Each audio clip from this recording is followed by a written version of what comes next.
अभिषेक झा जी के चुनाव से बिहार सरकार के बनने और बिगड़ने पर कोई फर्क नहीं पड़ने वाला। कि हमारे जो प्रत्याशी हैं अभिषेक झा जी 5 दिसंबर को प्रथम परिणाम इनका नाम है। क्षेत्र का पक्ष रखने के लिए विधान परिषद में इससे बढ़िया और मजबूती से बात रखने वाला दूसरा कोई प्रत्याशी आपको नहीं मिलेगा। नमस्कार, आप देखना शुरू कर चुके हैं लाइव स्टूडियोज को। मेरा नाम अभिषेक है। तिरहुत स्नातक उपचुनाव को लेकर आज एनडीए के उम्मीदवार अभिषेक झा ने नामांकन किया है। नामांकन के बाद आशीर्वाद सभा में दिग्गज नेता उतरे हैं, जेडीयू के कार्यकारिणी अध्यक्ष। साथ ही साथ आपको बता दें कि बिहार के डिप्टी सीएम सम्राट चौधरी, बीजेपी के प्रदेश अध्यक्ष दिलीप जायसवाल सहित तमाम मंत्री पहुंचे थे इस कार्यक्रम में और अभिषेक झा के समर्थन में लोगों से एक अपील की है, तिरहुत के मतदाताओं से अपील की है और साफ साफ कहा है कि जीत तो निश्चित होगी और भारी बहुमत से जीतेंगे, फतेह होगी। क्या कुछ कह रहे हैं संजय झा, साथ ही साथ बीजेपी के प्रदेश अध्यक्ष दिलीप जायसवाल, पहले आप वो सुनिए। अभी बिहार में सरकार चल रही है एनडीए की नीतीश कुमार के नेतृत्व में और केंद्र में सरकार चल रही है आदरणीय प्रधानमंत्री श्री नरेंद्र मोदी जी के नेतृत्व में एनडीए की सरकार चल रही है। और आपने देखा होगा अभिषेक झा जी के चुनाव से बिहार सरकार के बनने और बिगड़ने पर कोई फर्क नहीं पड़ने वाला है, लेकिन सरकार के मनोबल पर फर्क पड़ता है। आपने इस बार का बजट देखा होगा, मुजफ्फरपुर के बुद्धिजीवी लोग बैठे हुए हैं। ये इस बार का जब बजट वित्त मंत्री ने पार्लियामेंट में सुनाया तो बजट में क्या था?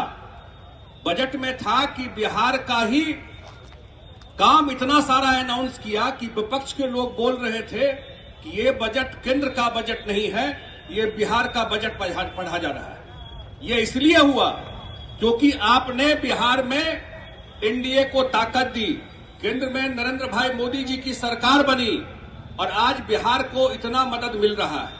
हमको लगता है नीतीश कुमार जी के मुख्यमंत्री बनने के बाद एनडीए सरकार का पहली बार ये डबल इंजन की सरकार का जो फायदा है वो बिहार को दिखाई पड़ रहा है। तो मैं तो एक ही निवेदन करने के लिए आपसे आया हूं कि हमारे जो प्रत्याशी हैं अभिषेक झा जी 5 दिसंबर को प्रथम परिणाम इनका नाम है, इनको वोट दे करके इनको जिताइए। ये तो ऑलरेडी मैंने कहा कि हमेशा पार्टी का पक्ष रखते रहते हैं, लेकिन तिरहुत का पक्ष रखने के लिए, इस क्षेत्र का पक्ष रखने के लिए विधान परिषद में इससे बढ़िया और मजबूती से बात रखने वाला दूसरा कोई प्रत्याशी आपको नहीं मिलेगा। जितना मजबूती से जाकर के बात रखेंगे, हम सबका, आदरणीय प्रधानमंत्री जी का, जो हमारे पांचों घटक दल हैं, सबका समर्थन इनको प्राप्त है। और 2025 में असेंबली का भी चुनाव है, ठीक एक साल के बाद, तो इन सब चुनाव से एक माहौल उस सब का भी बनता है। तो ये भी थोड़ा ध्यान रखना है जितने अपने साथी हैं। आज जितना मैं पूछ रहा था इनसे, तो जितना ही मेंबर बना लिए हैं, आज जो दूसरा है इनके आसपास भी कोई खड़ा नहीं दिखाई पड़ेगा, इतना मजबूती से ये चुनाव जीतने वाले हैं। तो मैं अंत में यही निवेदन, यही आग्रह करने के लिए कि 5 तारीख को मजबूती से इनको वोट देके जिताइए और निश्चित रूप से इस क्षेत्र की जो भी इश्यूज है, पहले तो देवेश जी उठाते थे, या यहाँ चुनाव में भी, पार्लियामेंट चुनाव में भी एनडीए के प्रत्याशी सारे जगह से जीत के गए, इस सारे एरिया से एनडीए के प्रत्याशी जीत के गए हैं जहां जहां इनका चुनाव हो रहा है। तो निश्चित रूप से इस क्षेत्र की समस्या को पटना से दिल्ली तक लेकर के आपका निदान करेंगे। यही मैं अपनी बात को समाप्त करता हूं। बहुत बहुत धन्यवाद। बहुत अच्छा है, एक पढ़ा लिखा उम्मीदवार है, तेज तर्रार उम्मीदवार है और नीतीश कुमार जी और नरेंद्र मोदी जी के नेतृत्व में एनडीए गठबंधन का उम्मीदवार है। भारी बहुमत से अभिषेक झा जीतेंगे। चारों सीटों पर कल चुनाव हाँ, चारों सीट तो जीत रहे हैं। आप वहां गए भी थे। फतेह हो गया, फतेह फतेह फतेह।